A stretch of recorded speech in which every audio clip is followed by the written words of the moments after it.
Hello again, welcome back to the final video of the week, and this one is about films that should work but don't. This was recommended by Isaac Dunn from Folgers to Ronan Films. Now Ronan is taking a little sabbatical at the moment. He's putting his feet up, he's smoking his little cigar and complaining about the young'uns and how they don't live up to the old days and whatever he does. So he's off somewhere being grumpy, watch his backlog. So it was recommended to him, so since he's away on a holiday, I'm doing the video about films that should work but don't. So Ronan, I hope you're happy. So I'm going to start with I'm trying to do films I like or enjoy, right? It's easy enough to do ones that, oh yeah, sure work but I don't like the film anyway. That would be an easy list to make. So I thought I should give myself another challenge. It's a film, it has to be a film I kind of fun with. I don't have to think that it's a good film. I can think maybe there's a promise there that wasn't fulfilled. That's the way I'm kind of doing it. I don't have to love the film, I just have to see that there's some promise. Right, the first one is Showgirls, which is Paul Verhoeven's mega bomb that 1985 almost wrecked his career. But luckily he was already making Starship Troopers when this film was released. So he was fine. He moved on, and it did slow his career down a bit actually, but since this he's did Starship Troopers, he did Hollow Man, which wasn't that good, but then he did Black Book and he did Elle. So following this film, he's 3 out of 4 of his films have been wonderful. So it's like, you can't say it really destroyed his career because he did pretty good afterwards too. This was his follow-up to Basic Instinct, same writer as Basic Instinct, and the problem with the film is it was so hyped up as the first X-rated film, PG-17 film. It was meant to allow film studios to make films for adults. But this film had so much sex that it put everyone off. And the film was a musical, and it was meant to be sexy, but it wasn't, because Verhoeven was being really cynical about it. Because he took this script, it was not a good script, but it was like a script, it was a production line kind of script, like Flashdance or something like that, where, from the writer of Flashdance, where this girl goes to Vegas, she learns all the manipulations of Vegas, she fights back against sexism of Vegas and leaves town a much better person, apparently. So it was a convention that had worked before in Flashdance and had been in a lot of other 80s films, so this was a return to that kind of narrative. So if you put a kind of nice girl in there and didn't go over the top of the sleeves, you may have got an audience. Verhoeven, on the other hand, took this convention and turned on his head. He pretty much made the lead actress the most vile human being on earth. He made that character the most awful person ever. He showed up how much of a sellout she actually was and how stupid and manipulative and awful she was. How awful everyone was in Vegas. How it was just a money machine. It was just a total cesspool. It was just like, we pretty much tell in America, this is how you actually are. You're not naive, hopeful, you're greedy, nasty, you'll stab your best friend in the back for money. And then you get self-righteous about it and try and say, oh, I was a good person. It was just brutality. And then Verhoeven followed that up with Starship Troopers, where he more or less called America Nazis. Verhoeven was great in the last century. but Showgirls should have worked conventionally if they just followed the conventions, but Verhoeven wasn't having any of that, and he just did his thing, his cynical thing, and absolutely butchered the intent of what has wanted for that script and made a much more interesting film out of it. It doesn't really work in a conventional sense, but it does work in a auteur sense. It's like, this is really weird and twisted and it's fascinating, even though it's a kind of disaster. It's So it doesn't work conventionally, but it does work for some of us who like cynicism in films. So Showgirls is my number one film. Number two is The Cotton Club. Francis Ford Coppola's Cotton Club. Robert Evans produced it. He was the big honcho at Paramount who had left, and this is, so he brought in, since he was producing Godfather, he brought in Coppola, who directed Godfather. This is meant to be, it was just about black culture in Harlem and the Cotton Club era and gangsters and jazz and all those dancing. Everything going for it, a good cast, everything should have worked, and the film came out and it was meh. I've seen the film, it's meh. It's like, it's made by a talented guy, obviously. There has been a director's cut recently with putting a lot of stuff back in, because what happened was they found out that they rather focused on Richard Gere's character, who was a character in the film, and Gregory Hines was the other character who had stuff get cut out completely, and he became a supporting player when it should have been all about him. So it's basically racism. Racism killed this film. Because, I mean, if you watch the initial cut of the film, the theatrical cut, Richard Gere's character is the most boring character in the film. He's the least interesting point of the film. He should not be the lead. He's been miscast. He's not interesting.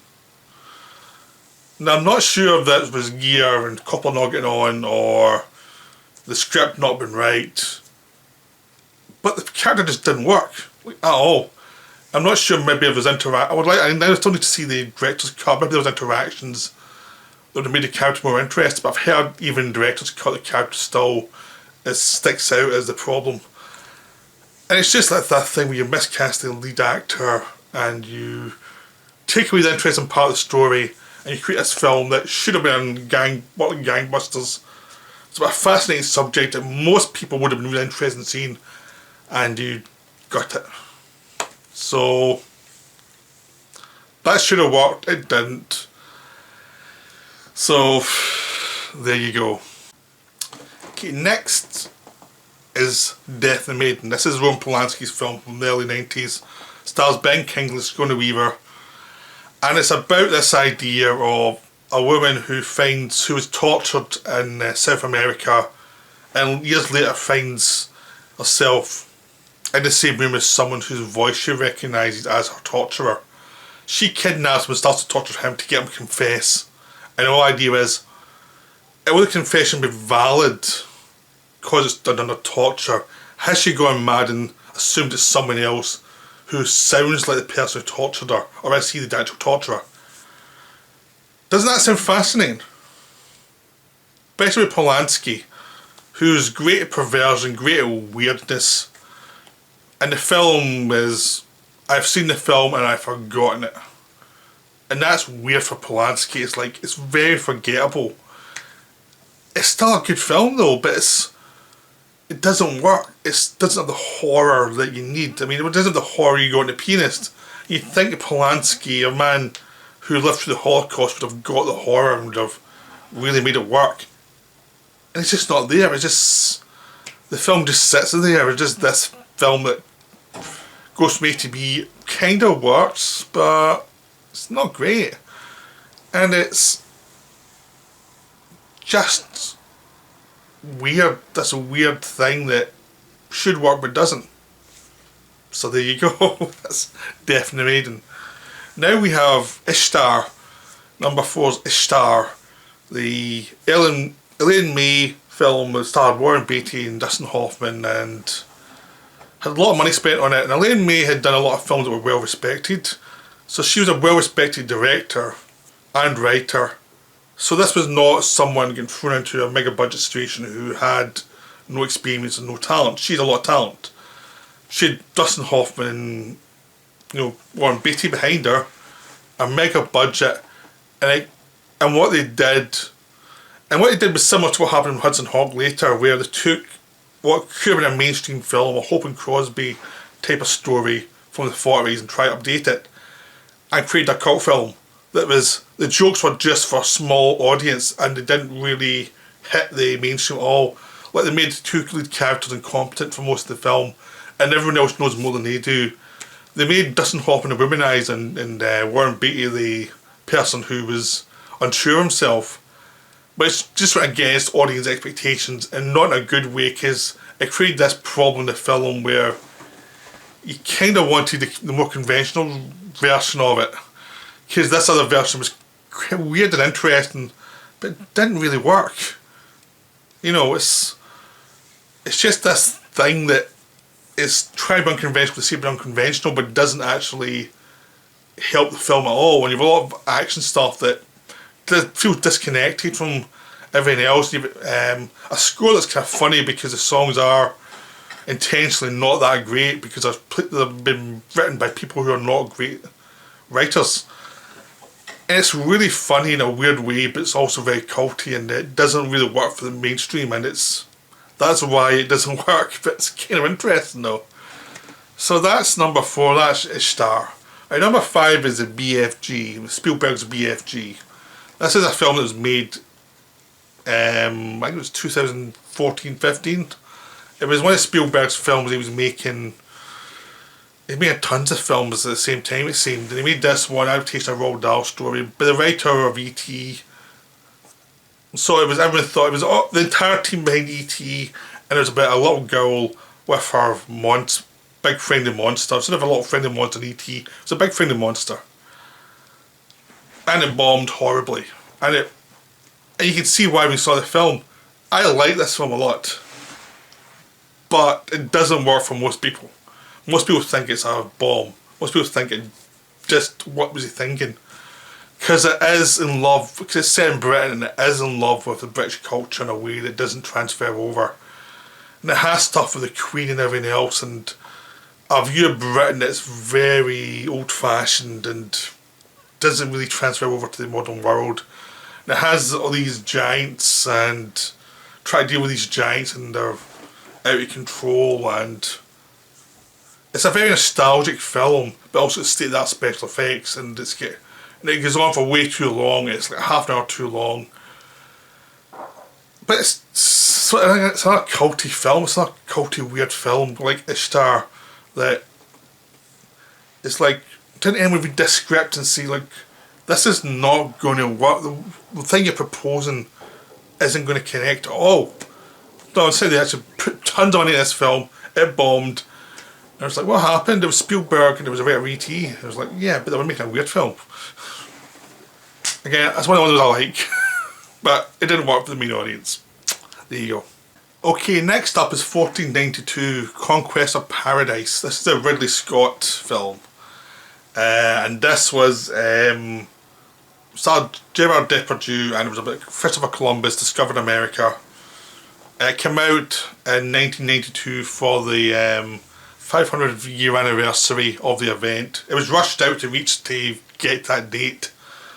And it's a film that looks beautiful because Ridley Scott directed it.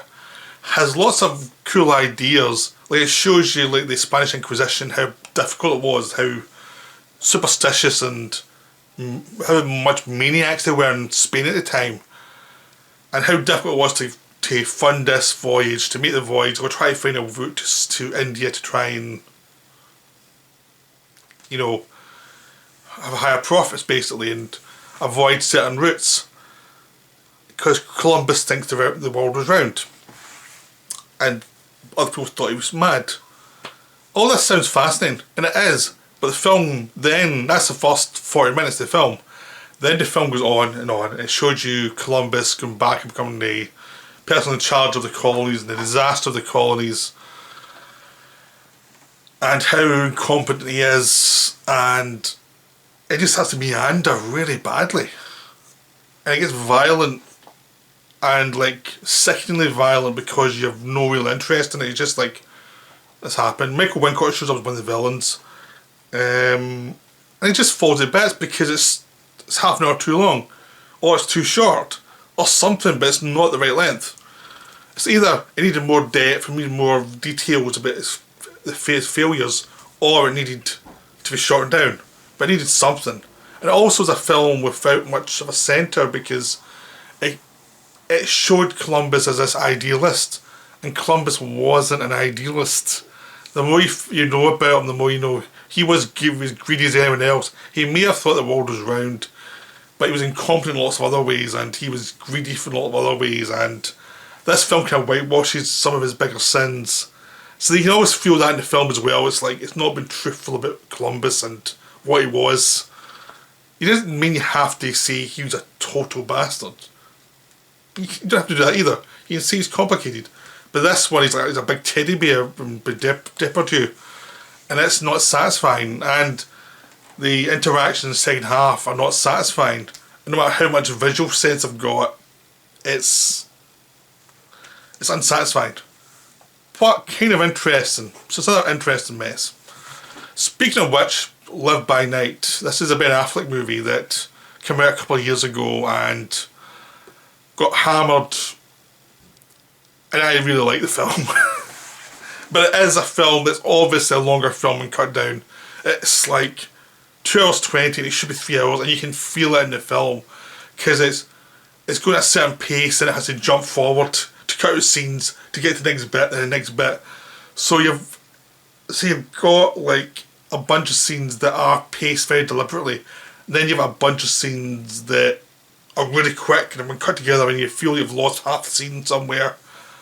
And it's kind of a mess. And there's an interesting story dealing with like the crime in the 1930s and in the bayou and the different like races involved, like there's black and whites and dealing with different races of different gangs, and there's tons of interesting stuff, and it could be a 3 hour film easily because whenever it slows down it's fascinating because it really works. They have a really good sense of tone, a really good sense of where they are, and then it has to pace up again, and it's like, it should work. And if they just let it be, it would have worked. It needed to be longer though. So that film, it definitely needs a director's cut. It needs a longer version made because it obviously was a good film.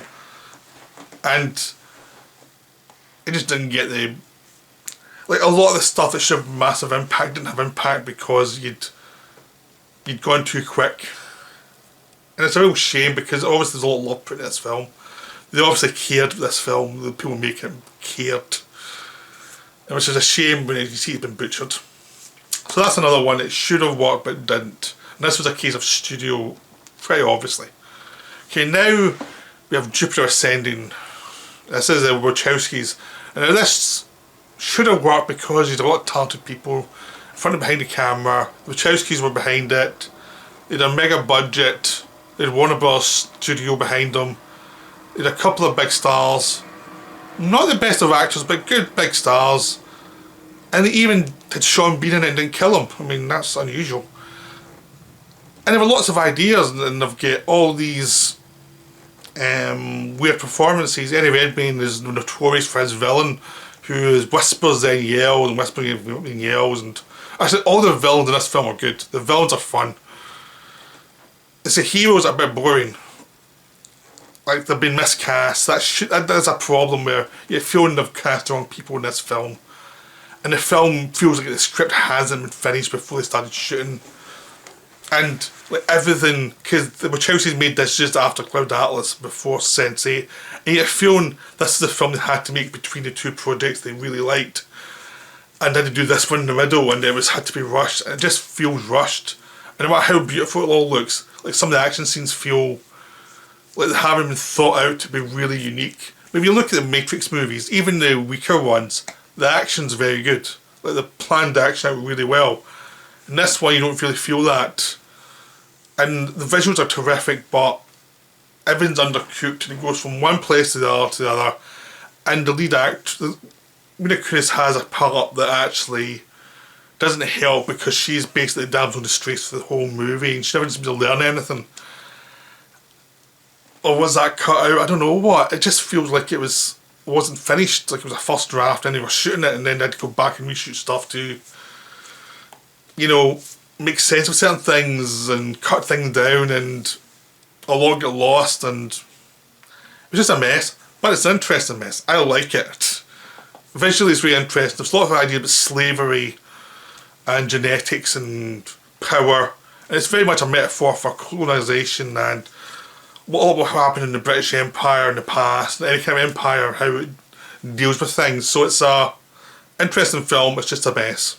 Number 9 we have Your Highness. This was a film made by David Gordon Green, and but a decade ago or something. It was just when Danny McBride suddenly became popular, so they gave him this film. James Franco was support. It was a homage to a lot of those 80s films with lots of puppetry and a magical kingdom. But in this thing, there's lots of swearing, lots of references, lots of weird references to like pot smoking and a lot of sexual innuendo. Natalie Portman's in it as a warrior. And there's lots of really funny stuff in it, but it doesn't hang together at all. It just feels like it's a film without a... A lot of the jokes are funny, but there's nothing hanging together. It's like they worked out all the imagery they wanted, they worked out everything they wanted, and no one figured out a script that would get from A to B to C. And no one worked out how to pace it to get it painlessly from A to B to C, because you seem to have lots of moments that worked and then lots of moments that didn't work at all. And it's one of those weird messes that's kind of enjoyable, because you're watching a train crash when you're watching it, but I kind of like it because it is a train wreck, and even some of the scenes that don't work, I enjoy to see them really going for something and not succeeding. So that's kind of wonderful, even though it does not work.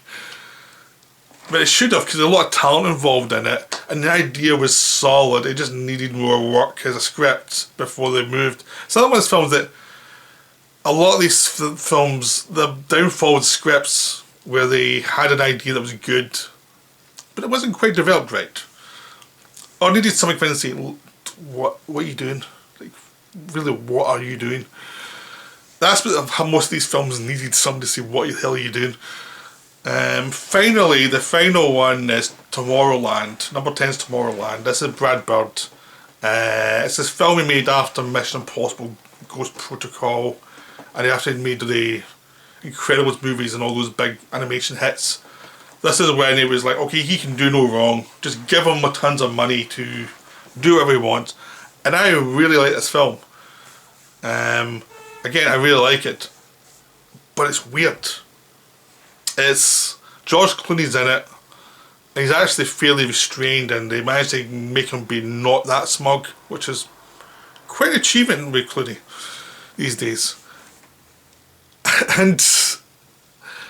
he played a grumpy character who is when he was a kid, he went to Tomorrowland, this magical land. It's almost like a side universe away from the world we see, and it's almost like, what could the world be like if people actually made the effort? It's a wonderful metaphor, and there's some nice chase sequences, there's some weird paranoias, and there's some wonderful moments, and the villain has a point about how people let everyone down, not him. It's like he's just reacting to what people do. There's a lot of nice moments, but it does feel like there's tons of weird things that haven't worked out, and it just tends to wander a lot. Like, you don't really ever feel when you're watching a film with a point that's been worked out in the story to get you through the whole story. It just feels like it's relying on a lot of goodwill from the audience to, yep, visually it's interesting, the ideas are kind of fun. So I'll keep going with it, even though some of this stuff might not actually be the best developed stuff. There's lots of action scenes and things to keep you going, but with action, if you don't have a connection that really works, you're just watching empty action. So it's a lot of enjoyable stuff. It's well-meaning all about how people need to be better than they are to make the world a better place. But it's a bit preachy as well. But it is a good-natured film, and it is underrated, but it doesn't quite work. But I'll still defend its right to exist, because I do like it a lot. So, those are the 10. Those are the 10. I hope you enjoyed that. I challenge Isaac to actually watch all those films now that I've listed, because you asked for the list, so you should watch them all. And make SGS watch them too. So, I'll be back next week with some more videos. I'll see you then. Bye for now.